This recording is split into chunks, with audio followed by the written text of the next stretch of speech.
is the news segment, Better on Draft podcast for May 5th, 2023. Once again, a reminder, we are off the next 2 weeks as we will be at the Spring Beer Festival over in Traverse City, Michigan this coming week, the 13th.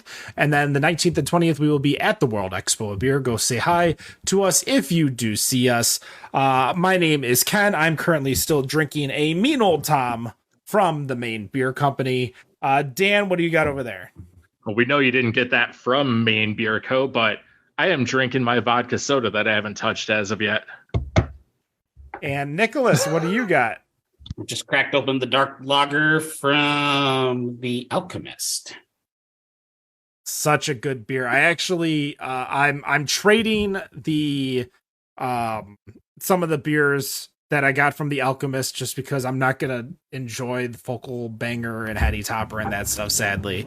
And I am getting a 9 Ladies Dancing from the brewery back in their 12 Days of Christmas beer release they did back in 2017. I found a bottle up in Bay City, and since I'm driving through Bay City next week, I'm excited to go grab it, and he's excited for some Heady Toppers, so everybody is going to win that one for sure. I want to make one quick comment before we get into the news, which is what everybody has been talking about over the past week, and that is the Founders Brew House in Detroit has closed down officially. There are a lot of information that has been going around, including a second racial discrimination lawsuit, as well as people realizing or not really knowing, the why they closed. Obviously, they explained that they closed due to COVID. Many people don't believe that simply because they were looking to hire just a week ago for that facility.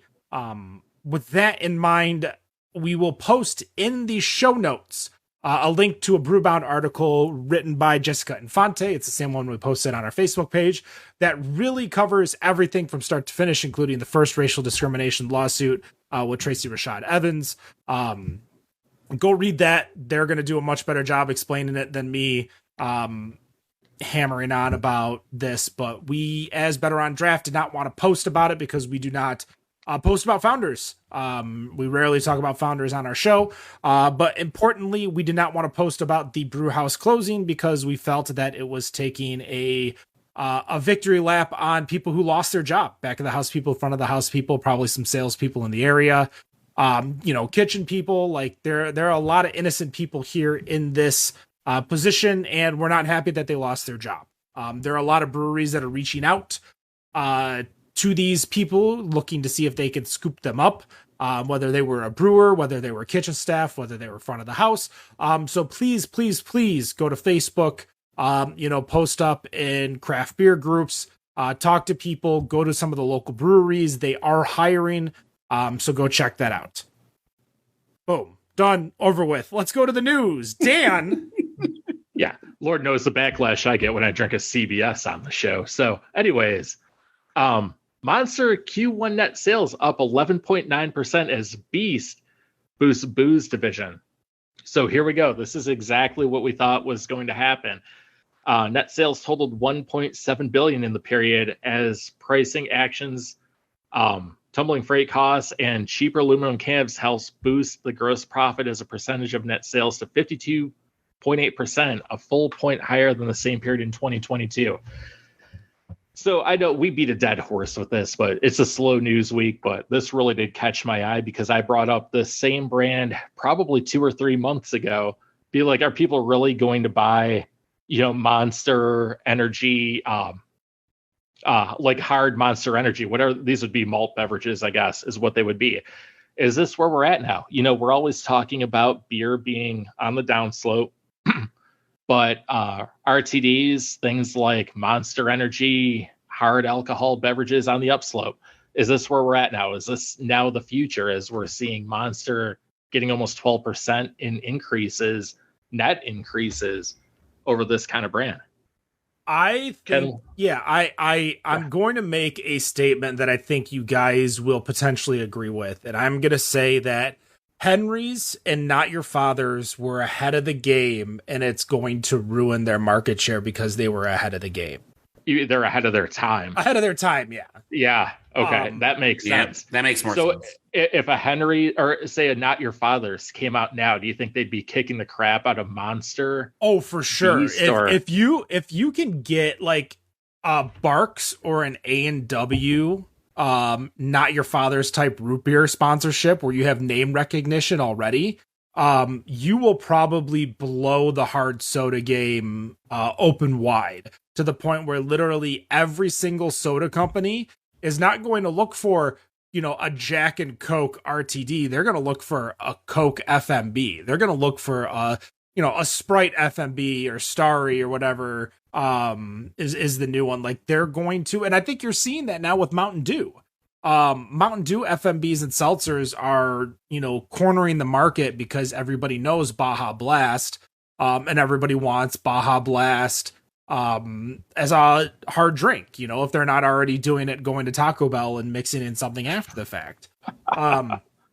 So Monster, you know, and I think Bang also had their own FMB. Like these well-known brands are going to crush it now.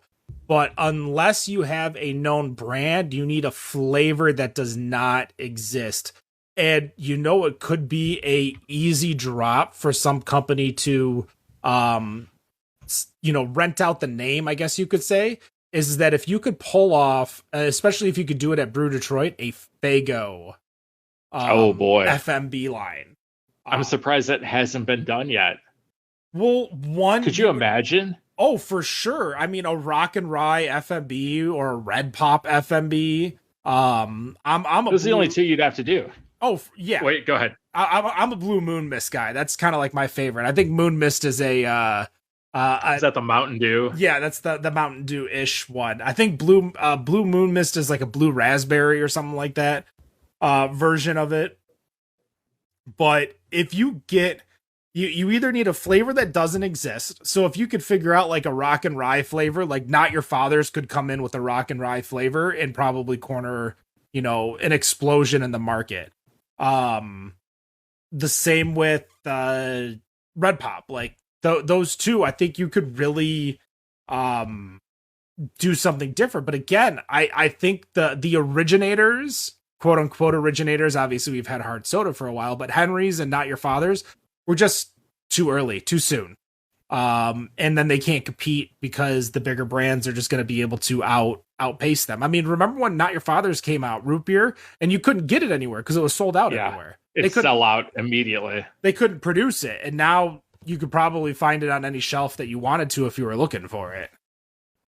Do they even still make it? I can't remember the last time I actually came across it. I believe they do, because I believe that I heard my sister say she tried it. She's not a big alcohol drinker, so it was kind of interesting to hear that. But, you know, those are the people that you're going after. You're going after not necessarily the beer drinkers, but the cocktail drinkers, the soda drinkers, the alcohol-adjacent drinkers that are looking for something different, flavorful, that won't necessarily give them a giant buzz if they have one.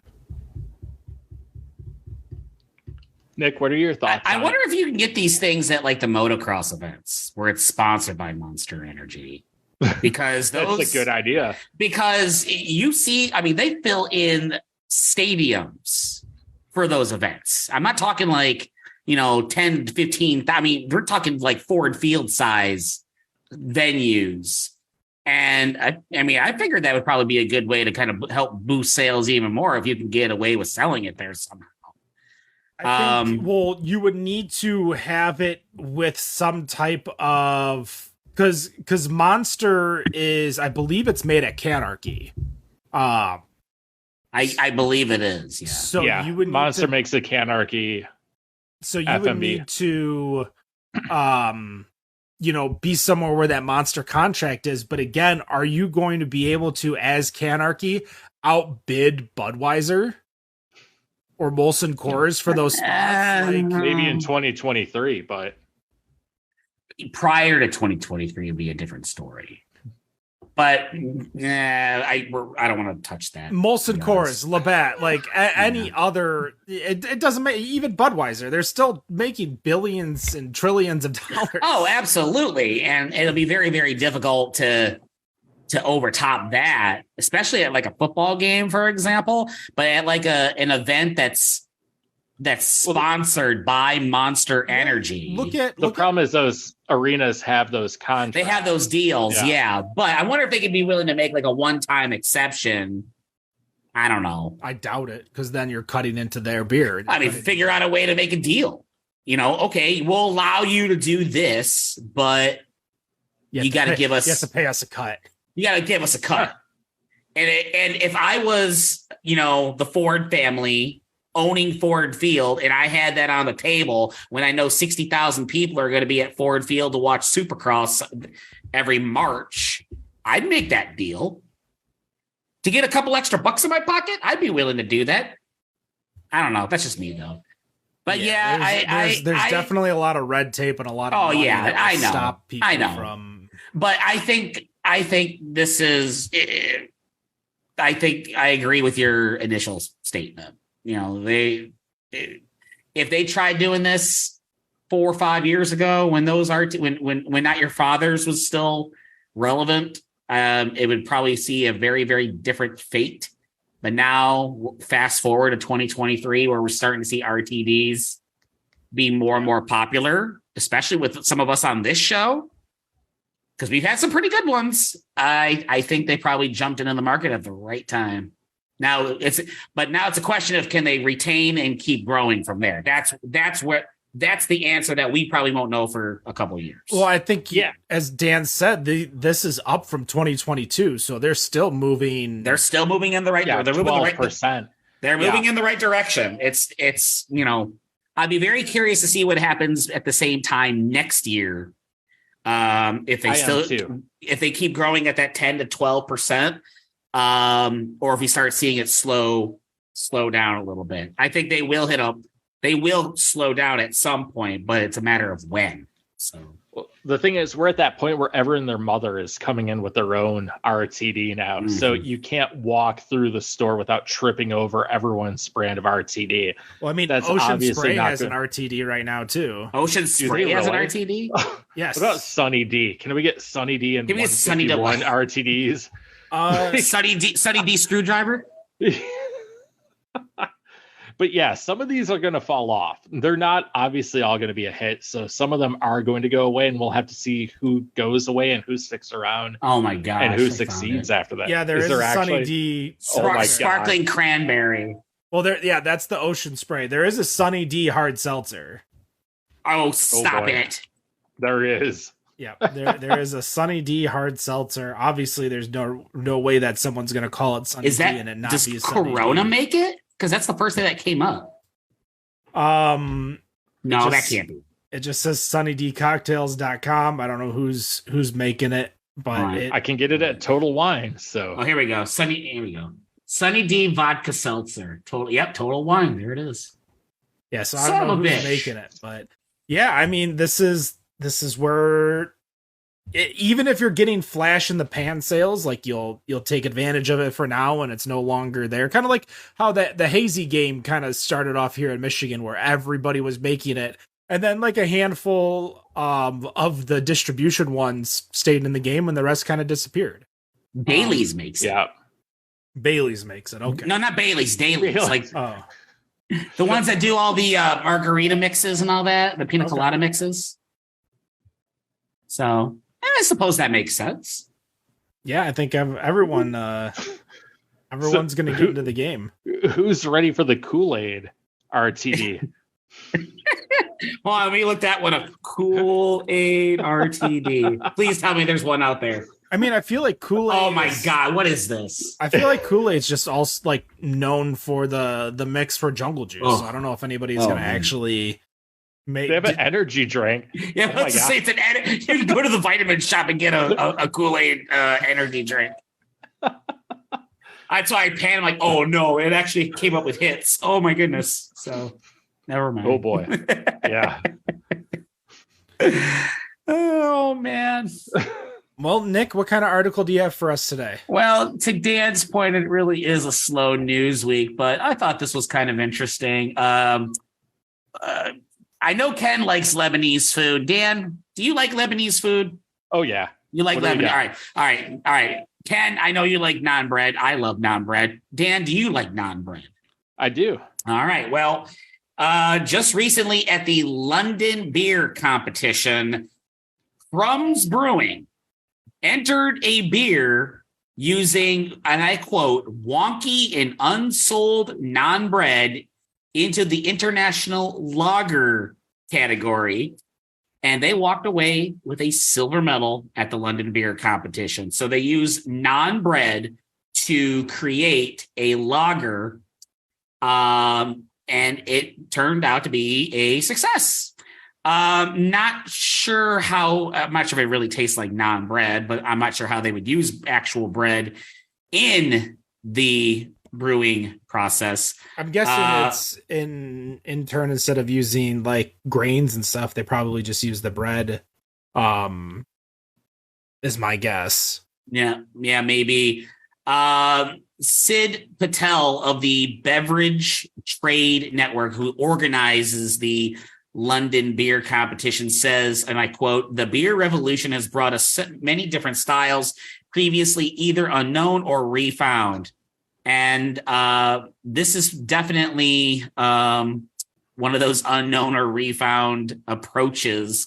When you think you have when you think you've added every possible flavor and adjunct to a beer, there's always something new or unusual that comes out of the woodwork. And this caught my attention because being of Lebanese descent, I love my Lebanese food and I love naan bread. If I can have it for lunch, breakfast, lunch, and dinner, I would. But then I would probably have to speak to my primary doctor as to why I gained 10 pounds. And back to Brad's earlier comment about the garlic spread. Yes, I would be eating that with garlic spread as well. So, is there a flavor profile that has not been added to a beer that you guys can think of that you would love to have? Oh boy. Is that because I don't even know where you would even begin answering that question. Well, I feel like every single sweet's been done. For sure. Without a doubt, yes. So then you need to go into like the not sweets or savories. So hear me out. I don't know why this came to mind. Oh, God. This is gonna be a fucking terrible idea. Try me. If anyone tries to do this, whatever, this would be great. Let's see if it works. Better Made barbecue chips beer. I feel like we've had a potato chip beer. Like, not just any potato. Okay, so go ahead. Potato chip beer. Are you doing the barbecue? Because I think Sonic does a barbecue chip tater tot right now. Could you transform that into a beer? That's a pretty unique taste, especially from Better Made with their barbecue. I don't think that's an unreasonable ask when we've already had pretzel beer that Ken absolutely hated at that one beer festival at Prime Knob. Top, yeah. No, wasn't that a Sam Adams or was that a Shock Top? I'm pretty sure it was a Shock Top. It's Shock Top. Was it a Shock Top? Pretzel. Okay. Yeah. I actually liked it. Ken absolutely despised it. Oh yeah, it was awful. Oh my god. I love that beer. I don't know why. I actually enjoyed it. And I still talk about it. I wish I could find it, but no, I don't think they made it in years. They probably had it. It's probably discontinued. Probably like all normal people, they didn't like it. Oh, you're a fucking hater. I am 100%. So Dan goes barbecue chips from Better Made. Ken, what about you? God, it's such a hard thing to try to think of something that hasn't been done. One that hasn't been done, but two that also doesn't make me want to throw up in my mouth when I say it. Like, I mean, I'm trying to think of if there's like a fruit or a vegetable that. What about? Let me throw this out for you, Ken. What about Cool Ranch Dorito beer? I'm a Cool Ranch guy. First and foremost, you might be able to pull that off with a cider or a seltzer. No, Cool Ranch seltzer. No. Stop. My wife will tell you guys that I am fucking addicted to Cool Ranch Doritos, and I probably am. Anyway, but that's aside from the point. I truthfully don't think that would go well with a beer. I would love to see someone try it and prove me wrong, but you got too much flavors going on in the Cool Ranch Dorito already, and I don't know where that would go. It'd be a good sour. Well, yeah, I don't think so.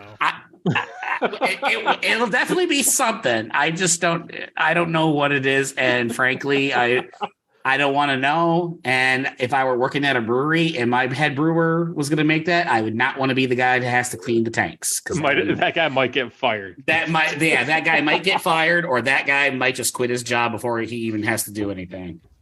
Cleaning those tanks with all that mush, Cool Ranch Dorito debris. Oh, that sounds terrible. And then you'll dry hop them after. It's like, oh. Gosh. Why don't you just make those make a beer with those with the one chip challenge? Those geez. Yeah, I'd be all right with that. Beer cuts down that heat is what people forget. So yeah. Well, it'll be spicy. Well, it'll still be spicy, and it can be really, really hot too. I went to that first cider days and they had that sriracha cider. And that thing was just hot. That's all it was. It was just like, okay, here's sriracha. I'm going to pour it into the cider and call it a sriracha cider. It was still, we still had that gold color, but I might as well just take the sriracha bottle and squirt it into my mouth at that point. All right, Ken, what's the beer? I'm still like racking my head because every single thing that I could think of either exists or almost exists. So I'm gonna go with a chickpea beer, like as use that as like a grain or something like that. That's interesting. That's probably the best I could come up with without saying like a meatloaf beer or I mean, what was that big ass money beer that was made with like money, like $100 bills and frozen pizzas? Was that the one with like Kim Jong-un on the bottle? No, that was miso ornery. Yeah, that was a Griffin Claw beer. That was a Griffin Claw miso ornery. That was like episode 4. Yeah, it was. Yeah, Who was the one with the $100 bills? Yeah, it was called Big Ass Money Stout. It was brewed with frozen ham and peppers pizza. And the Money Team. That was from Evil Twin. Evil Twin? Yeah, that beer was from 2014. 2014? Jesus Christ. My gosh.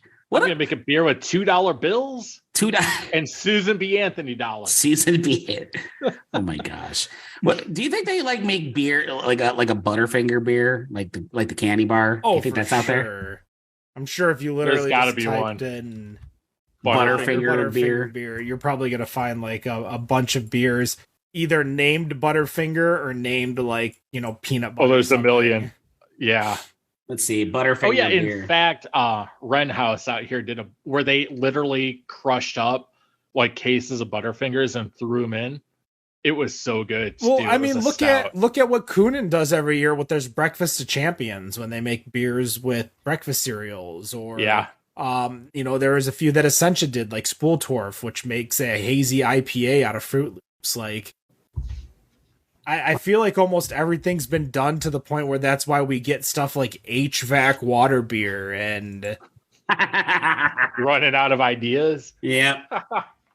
So I just really quickly, I just typed in Butterfinger beer. The first picture to pop up was a beer from Justice Brewing called Butterfinger Brown. And on the bottle itself, they actually use the actual text on the Butterfinger candy bar label wrapper on the actual label. So I wonder if they got a C&D for that, or they got permission to do that. Who knows? But yeah, you're right. There's a couple of hits. So now I got to try and track these down and get them here to Michigan somehow. Yeah, so I'll go with a chickpea lager or something like that. Chickpea lager. That's the best as I'm gonna come up with on, again, without making you throw up in your mouth by saying like a shepherd's pie beer. A shepherd's pie. What's wrong with that? That'd probably be good. What about like black beans? Like dried out black beans. If people Sure. made beers with beans, I'm sure it's been done too. I mean, if you got chickpeas, it's like a garbanzo bean. You know, you could probably do it if you dried them, dry black beans out, Dry dehydrate them, them. crush them. Yeah, maybe that might work. At least you can do it with. At least you get protein potentially. There, I mean, they do have protein in it, so Yep, that's what I'm worried about when I'm drinking beer is my your missing protein level. Protein intake. It has 10 grams of protein per 12 ounces. That's why I always mix in a scoop of casein with every beer I drink and mix it up. Oh, I like to mix whey with my Gotcha. my beer. Yeah, I It's get just it. You got protein powder in your beer? Yeah. Oh, jeez. Well, Oh, my goodness. I am going to be finishing off the show as we are getting into what a lot of people would consider vacation season. People are going to be taking flights all over the country. Athletic Brewing has just teamed up with JetBlue to start having non-alcoholic athletic beer. They're golden, upside down, in JetBlue airplanes. They're going to cost $9 a can, which is going to be on par for what they charge for beer on a plane. I guess my question is that if given the opportunity, will you choose a non-alcoholic beer instead of a soda? And the second question, I guess, would be, what is your go-to airplane, not airport, but airplane beverage of choice? With the beer when you're in the flight Yeah. or any beverage in general. Yeah, like what are you ordering when you're getting on the flight from Phoenix to Traverse City. yeah, whatever city is cheapest Or- for you to fly into in Michigan? Toledo, Cleveland, Yeah. Flint. So Flint, yeah. So for me, for first off, does JetBlue fully own Spirit yet? Because they're definitely not selling that on Spirit flights right now. I can tell you that much. I do for not me, know. I thought they were, last I heard, I thought they were close. Like, has it finalized though? I don't think it's finalized. I don't think it's finalized. I think that's something that I would have. Well, it's not in the news because apparently there was a bomb threat on JetBlue this week. So Oh, fun. Actually, it looks like there's 4 states looking to stop the purchase and or merger right now. So Interesting. yeah, California, Maryland, New Jersey, and North Carolina have filed a lawsuit in March to stop the purchase. That's interesting. But my go-to, and this is terrible, I hate just because of where it comes from these days, but mine, for whatever reason, is Goose Island IPA. Because my choices are always, Bud Light, Budweiser, Miller Lite, Mick Ultra, and then you have the Goose Island IPA. So that's typically what I end up with when it comes to that, just because it's the best thing available that's not like Golden Cold and whatever else bullshit's going on. Mhm. What about you, Nick? To be honest, I don't really go on flights all that much. And to be honest, I'm really not drinking alcohol in general while in flight. I don't know why. I don't know. I never do. I don't know. I just don't. I just never really cared to drink. I usually wait till I get there, wherever I'm getting to. Are you one of those people all stressed out on the plane? The very, very first time I flew, which I believe was for Las Vegas for a laser tag tournament. Go, surprise, surprise. I was very, very stressed because I hate flights. I can't stand them. Now, the last couple of times that we have flown, definitely not anywhere near that level of stress. I get more stress trying to get to the damn gate more than anything. But yeah, just never really cared. Maybe that's just me. I don't know. That's just I don't know. I guess I'm weird, but no, compared to where I was, before now, I was pretty stressed on airplanes, just trying to get there. And then it's like, okay, just get me to the gate and then I'm good. Yeah, you would have hated me back when I was flying all over and living in Detroit. I would leave 2 hours before the flight would take off my apartment in Detroit, go park, go through TSA, get there, and still be Oh a gosh. half hour before boarding. Oh Because yeah, Oh, Nick, I man. would, especially here going through the terminal I'd normally fly through, 45 minutes before boarding. Oh And God. it would be, the line would be out the door, but they'd move it so fast. Yeah, you just walk up, get on the plane and go. Detroit Metro is just so freaking slow. Detroit Metro is actually one of the busiest airports in the country. I know, which is crazy, and I mean, it's not amongst the top in the world, but I know it's up there. But you know, it's funny because when the family and I, we went to Key West, we flew into Miami or Hollywood, Miami. Night and day difference, the whole TSA experience. Going in through Detroit at the Delta terminal was like, what the hell? It's so unorganized and everything. Obviously you take your damn belt off and everything. But then when I do, I don't. I do. Yeah, it's because you don't have pre-check. Well, yeah, I'm going to be doing that moving forward. But then we get to Miami International to come back home. TSA agents are like, why are you taking your belt off? This is TSA, right? It's like, no, you don't have to do that here. Wait, what? No, we got the machines that do that. I'm like, they don't have them in Detroit. Well, Detroit sucks. That's basically what they say. So, yeah. For me, when I was flying before I started hitting the Delta Lounge before flights, I would always do Woodford. Get Woodford on the rocks and just kind of, sip while I'm watching whatever's on the Delta TVs themselves.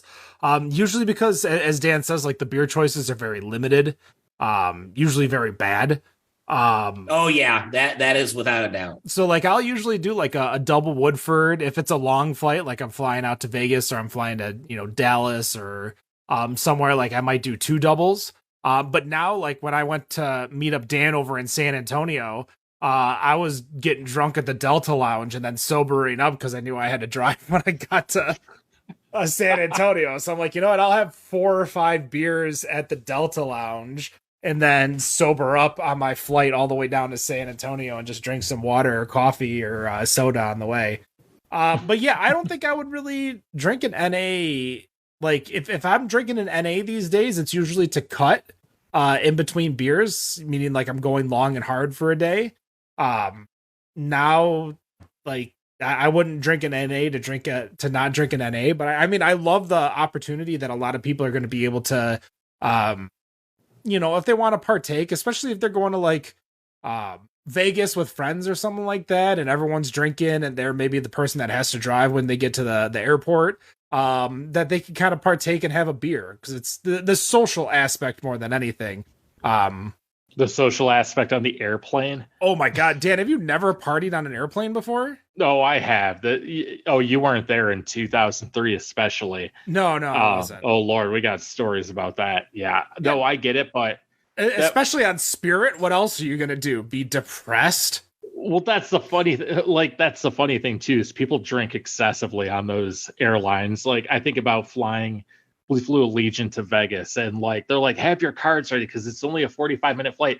Every person on the flight is like getting like 2 or 3 drinks. Like everyone's just going hard. So that's kind of a norm on those kind of planes. In fact, they promote it with how they price everything. Oh, for sure. Sadly enough. There was a time where, I mean, it was dumb but smart because I think it was 2 or it might have been 3 layovers, but I flew Detroit to Dallas for like $50 because I went Detroit, Chicago, St. Louis, Little Rock, Dallas. And I'm like, I'm a broke younger person. So I'll spend $50 to go to Dallas if I can get there, $50 back, and I only have like 2 layovers back. And the thing is that because I had my Chase Southwest credit card at the time, like I had so many points on for free booze on the flight. Like I was ordering the booze before we got up because I wasn't even changing planes either. That's the best part. It was just landing and taking off. Yeah, landing, taking off. So I stayed, because I was on the same plane, I could literally get the first seat selected because I didn't have to deplane. I would pre-order my drinks, and there are times where the beer would come before we even take off, and I'm like, all right, hit the button before take off to get another one before we started. Yeah, there's plenty of times where I've been on an airplane and it's just pure party mode. But for me, especially like when I was working and traveling and stuff, like I'd do a Woodford just to kind of sip and have something flavorful, but that's it. So yeah, I'm happy for the people that will be able to drink the NA, and I hope it does well for them. But I think that's going to do it here for the Better on Draft podcast.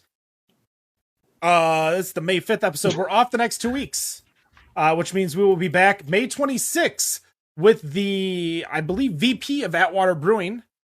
And then we're off again on June 2nd. So we're having a lot of off time. Old part-timers over here every May. Hey. Lots of beer festivals that we're going to be attending. So go check out some of our older episodes. Go see some of our older episodes. We'll be posting. We'll be more interactive on social media as we have for the past couple weeks. But that's going to do it. Better on Draft podcast. Better on Draft on all the socials. That's Facebook, Instagram, Twitter, Untapped, Twitch, Grinder, everything. Better on Draft. And no matter what you think of your beer, we think it's not yet. Better on Draft. Have a good night.